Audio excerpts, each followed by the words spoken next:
Você está ouvindo o audiobook de Revista Espírita de 1858, de Allan Kardec. Agora, você vai ouvir o capítulo 102. Dezembro. Palestras familiares de além-túmulo. Uma viúva de Malabar, desejávamos interrogar uma dessas mulheres da Índia, sujeitas ao costume de queimar-se sobre o cadáver do marido. Não conhecendo nenhuma, tínhamos pedido a São Luís que nos enviasse uma em condições de responder às nossas perguntas de maneira satisfatória. Ele nos respondeu que de boa vontade, o faria oportunamente. Na sessão da sociedade, no dia 2 de novembro de 1858, o Sr. Adrien, médium vidente, avistou uma disposta a falar, e dela nos deu a seguinte descrição.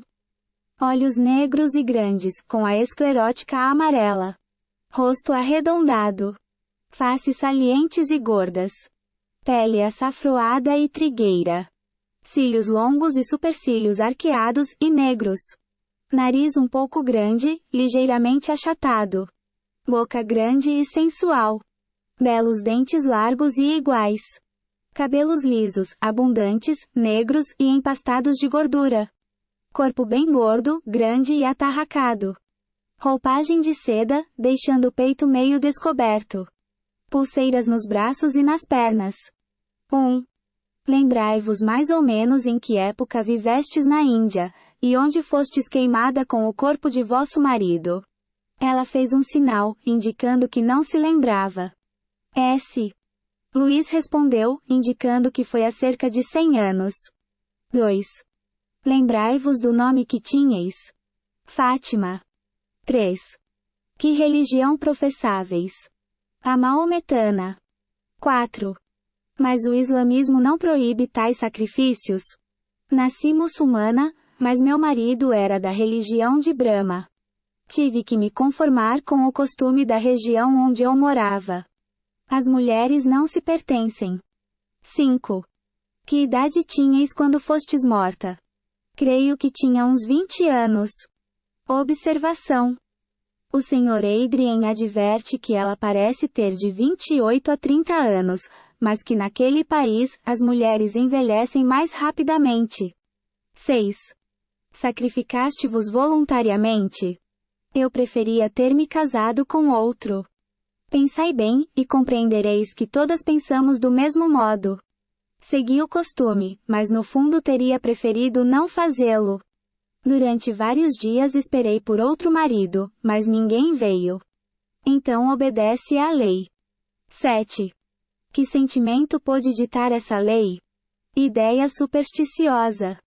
Imaginam que nos queimando, agradam à divindade. Que resgatamos as faltas daquele que perdemos, e que vamos ajudá-lo a viver feliz, no outro mundo. 8. Vosso marido ficou satisfeito com o vosso sacrifício? Nunca procurei rever o meu marido. 9. Há mulheres que assim se sacrificam de boa vontade? Há poucas. 1 em 1000.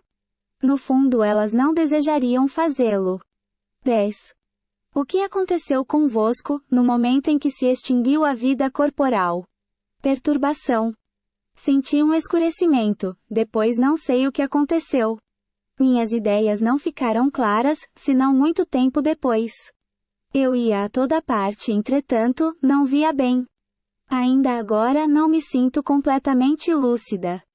Terei que passar por muitas encarnações para me elevar, mas não me queimarei mais. Não vejo necessidade da gente queimar-se, de atirar-se no meio das chamas, a fim de elevar-se. Sobretudo pelas faltas que a gente não cometeu. Além disso, aquilo jamais me aprouve. Aliás, eu nunca procurei saber. Teríeis a bondade de orar um pouco por mim? Eu entendo que não há nada como a prece para nos dar coragem, a fim de suportarmos as provas que nos são enviadas. Ah! Se eu tivesse fé. 11. Pedis que oremos por vós, mas nós somos cristãos. Como poderiam nossas preces ser-vos agradáveis? Só há um Deus para todos os homens. Observação. Em várias sessões seguidas, a mesma mulher foi vista entre os espíritos que as assistiam. Ela disse que vinha para instruir-se. Parece que foi sensível ao interesse por ela demonstrado, porque nos acompanhou em várias outras reuniões, e até na rua. A bela cordoeira notícia. Luísa Charlie, chamada Labé, cognominada a Bela Cordoeira, nasceu em Lyon, ao tempo de Francisco I. Era de uma beleza perfeita, e teve uma educação esmerada. Sabia grego e latim, falava espanhol e italiano perfeitamente, e fazia nessas línguas poesias que não desabonavam os escritores nacionais.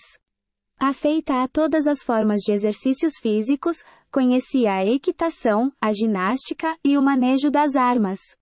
Dotada de um caráter muito enérgico, ao lado do pai distinguiu-se entre os mais valentes combatentes de 1542, no cerco de Perpignan, disfarçada sob o nome de Capitão Lois. Fracassado o cerco, renunciou à carreira das armas, e voltou a Lyon com o pai. Casou-se com um rico fabricante de cordas chamado Enemond de Perrin, e em breve só a conheciam como a Bela Cordoeira, nome pelo qual ficou conhecida na rua em que morava, e no local onde ficava a fábrica do marido. Organizou em sua casa reuniões literárias, a que eram convidados os mais brilhantes espíritos da província. Deixou uma coleção de poesias. Sua reputação de beleza e de mulher de espírito atraiu-lhe o escol masculino, e excitou a inveja das senhoras lionesas, as quais procuraram vingar-se dela, através de calúnias. Mas a sua conduta foi sempre irrepreensível. Evocada a 26 de outubro de 1858, na sessão da Sociedade Parisiense de Estudos Espíritas, disseram-nos que ainda não podia vir, por motivos que não foram explicados. A 9 de novembro atendeu ao nosso apelo, e eis o retrato que lhe fez o nosso médium vidente, Sr. Adrien. Cabeça oval. Tez pálida mate. Olhos negros, belos e vivos. Sobrancelhas arqueadas. Fronte desenvolvida e inteligente. Nariz grego fino. Boca média, lábios indicando bondade de espírito. Dentes muito bonitos, pequenos e bem feitos. Cabelos negros de azeviche, ligeiramente crespos. Belo porte de cabeça. Talhe grande e esbelto. Vestimenta de panejamentos brancos. Observação. Nada prova sem dúvida que este retrato, como o precedente, não seja um fruto da imaginação do médium, de vez que não temos controle. Mas quando ele o faz com detalhes tão precisos de pessoas contemporâneas que jamais viu, e que são reconhecidas por parentes e amigos, não podemos duvidar de sua autenticidade. Daí pode-se concluir que se ele incontestavelmente vê alguns, poderá da mesma forma ver outros. Outra circunstância digna de consideração, é que ele vê sempre o mesmo espírito sob a mesma forma, e que, mesmo com intervalos de meses, o retrato não varia. Seria preciso supor que ele tivesse uma memória fenomenal, para admitir que se recordasse dos mínimos detalhes de todos os espíritos, cuja descrição ele já fez, e que se contam a centenas. 1. Evocação. Eis-me aqui. 2. Poderíeis ter a bondade de responder a algumas perguntas, que vos desejamos fazer? Com prazer. 3. Lembrai-vos da época em que erais conhecida pelo apelido de a Bela Cordoeira? Sim. 4. De onde poderiam provir as qualidades viris que vos levaram a abraçar a carreira das armas, que seria, na verdade, conforme as leis da natureza, atribuição dos homens? Isto agradava ao meu espírito, ávido de grandes coisas. Mais tarde, ele voltou-se para outra ordem de ideias mais sérias. As ideias com que nascemos por certo nos vêm de existências anteriores, das quais são reflexo, entretanto, modificam-se muito, quer por novas resoluções, quer pela vontade de Deus. 5. Por que esses vossos gostos militares não persistiram? Como tão prontamente deram lugar aos gostos femininos? Eu vi coisas que não desejo que vejais. 6. Fostes contemporânea de Francisco I, e de Carlos V. Poderíeis dar a vossa opinião a respeito desses homens, e fazer-nos um paralelo? Não quero julgar. Eles tiveram defeitos que conheceis. Suas virtudes são pouco numerosas. Alguns traços de generosidade, e eis tudo. Deixai tudo isto de lado, porque seus corações poderiam sangrar ainda. Eles sofrem bastante. 7. Qual teria sido a fonte dessa inteligência privilegiada, que vos tornou apta a receber uma educação tão superior à das mulheres de vosso tempo? Penosas existências e a vontade de Deus. 8. Havia, pois, em vós um progresso anterior? Não poderia ser de outro modo. 9. Essa instrução vos fez progredir como espírito? Sim.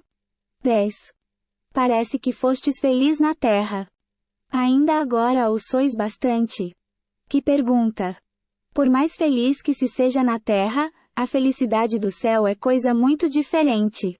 Que tesouros e que riquezas conhecereis um dia, e das quais não suspeitais ou ignorais completamente. 11. Que entendeis por céu? Entendo por céu os outros mundos. 12. Que mundo habitais agora? Habito um mundo que desconheceis, mas a ele estou pouco ligada. A matéria prende-nos pouco. 13. É Júpiter. Júpiter é um mundo feliz, mas pensais que entre todos apenas ele seja favorecido por Deus? Eles são tão numerosos, quanto os grãos de areia da praia. 14. Conservastes o gênio poético que tinhais aqui. Responder-vos-ia com prazer, mas temo chocar a outros espíritos, ou colocar-me abaixo de minha posição, o que tornaria minha resposta inútil, e fala-ia cair no vazio. 15. Poderíeis dizer, qual a classe em que vos poderíamos colocar entre os espíritos? Sem resposta. A São Luís. Poderia São Luís responder a isto? Ela está aqui. Não posso dizer aquilo que ela não quer dizer. Não vedes que ela é dos mais elevados entre os espíritos que ordinariamente evocais? Aliás, os espíritos não podem definir exatamente as distâncias que os separam. São incompreensíveis para vós, mas são imensas. 16. A Luísa Charlie. Sob que forma vos achais entre eles? Adrien acaba de me descrever. 17. Por que esta e não outra forma? Porque enfim no mundo onde estais, não sois tal qual éreis na terra. Me evocastes como poetisa. Eu vim como poetisa. 18. Poderíeis ditar-nos algumas poesias, ou um trecho literário qualquer. Sentir-nos, íamos felizes por termos algo de vós. Procurai os meus escritos antigos. Não gostamos dessas provas principalmente em público. Contudo, falo-ei de outra vez. Observação. Sabe-se que os espíritos não gostam de submeter-se a provas, e os pedidos dessa natureza têm sempre mais ou menos esse caráter. É sem dúvida por isso que quase nunca aquecem. Espontaneamente, e em momento em que menos esperamos, dão-nos por vezes, surpreendentes provas que em vão teríamos solicitado. Mas quase sempre basta que se lhes peça uma coisa para que se não a obtenha, sobretudo se o pedido encerra um sentimento de curiosidade. Os espíritos e principalmente os espíritos elevados, querem assim provar-nos que não se acham às nossas ordens. No dia seguinte, pelo médium psicógrafo que lhe havia servido de intérprete, a bela cordoeira escreveu o seguinte: Vou ditar o que te prometi. Não são versos que não os quero fazer. Aliás, não me lembro dos que fiz, e deles não gostaríeis. Isto será prosa das mais modestas. Na terra exaltei o amor, a doçura e os bons sentimentos. Falava um pouco daquilo que não conhecia. Aqui não é do amor que trato, é de uma caridade larga, austera e esclarecida. Uma caridade forte e constante, que tem apenas um exemplo na terra. Ó homens! Pensai que depende de vós ser felizes, e fazer de vosso mundo, um dos mais avançados do céu. Basta-vos fazer calar os ódios e as inimizades, esquecer rancores e cóleras, perder o orgulho e a vaidade. Deixai tudo isto como um fardo que cedo ou tarde é preciso abandonar. Esse fardo vos é um tesouro na terra, bem o sei, por isso tereis mérito em abandoná-lo e perdê-lo, mas no céu ele se torna um obstáculo à vossa felicidade. Crede-me, pois. Acelerai o vosso progresso. A felicidade que vem de Deus é a verdadeira felicidade.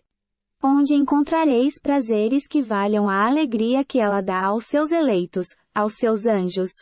Deus ama os homens que buscam progredir em seu caminho. Contai, pois, com o seu apoio. Não tendes confiança nele? Julgais que seja perjuro, que não vos deveis entregar a ele inteiramente e sem restrições? Infelizmente não quereis entender, ou poucos entre vós entendem. Preferis o dia de hoje ao de amanhã. Vossa visão estreita, limita os vossos sentimentos, o vosso coração e a vossa alma, e sofreis para avançar, em vez de avançardes naturalmente e facilmente pelo caminho do bem, por vossa própria vontade, pois o sofrimento é o meio que Deus emprega para vos moralizar. Não eviteis esta via segura, mas terrível para o viandante. Terminarei por exortar-vos a não mais olhar a morte como um flagelo, mas como a porta da verdadeira vida e da verdadeira felicidade.